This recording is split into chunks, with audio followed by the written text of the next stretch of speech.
like but... you're being selfish. Alright, like, she's doing volunteer please, work, just let me and go. 10 months, that's under a year, and you want to know whether to dump her because she's helping lepers, or what's that?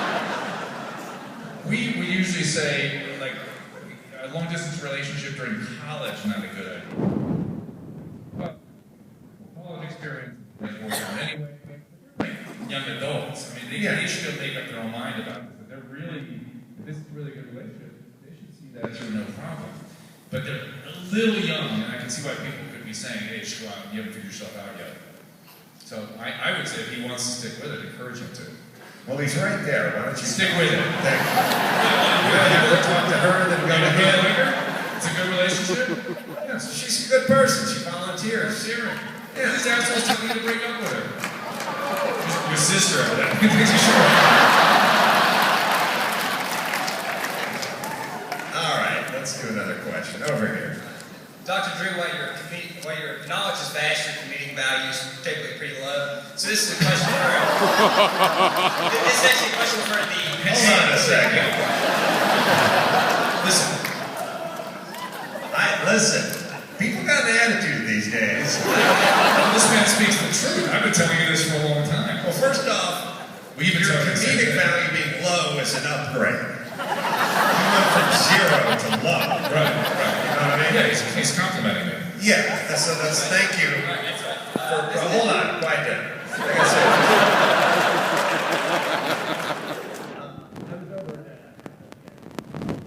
Sangria today. Basically, I left Burbank at 12:10. I landed here at 3:30, 3:25, jumped into a car, and drove way the fuck out of town to get to this place. I showed up at 4:25. There was a line that went out the door and then turned and doubled back and went down the sidewalk further than I could see. Thank you for coming out. I was taking pictures with every human being who came by and signing their bottles and their Man Show box sets and stuff like that. And somewhere around the 200th person I got to was a good-looking blonde chick. And I got in to take a picture with her, and she said, I didn't know you were a prima donna. And I said, what are you talking about? And she said, show up late, leave early. Huh? And I said, I'm not going anywhere until I sign every fucking person's bottle and take a picture with everybody. But then I looked at her and I went, oh, blonde cunt. She's used to it. She's used to that. But just say stupid things to people you want to get a picture with. Why stay for the picture to deliver that message? Why just leave? People have problems today, and we do not correct them as a society. I got to tell you, in the insult department, and look, she waited in line, she bought a bottle, I'll take a picture with her. And I think people get nervous and say stupid things, so I give them a pass, but I did have this great moment I was just laughing about the other day. That kind of stuff doesn't bother me, because here I am, I'm taking pictures with every human being until this line is done. Right. What does bother you is when they attempt to give you the compliment, and it's not. You got that one? Like what? My dad was at Huntington Memorial Hospital about 3 or 4 months ago. Yeah. I was visiting him on a daily basis.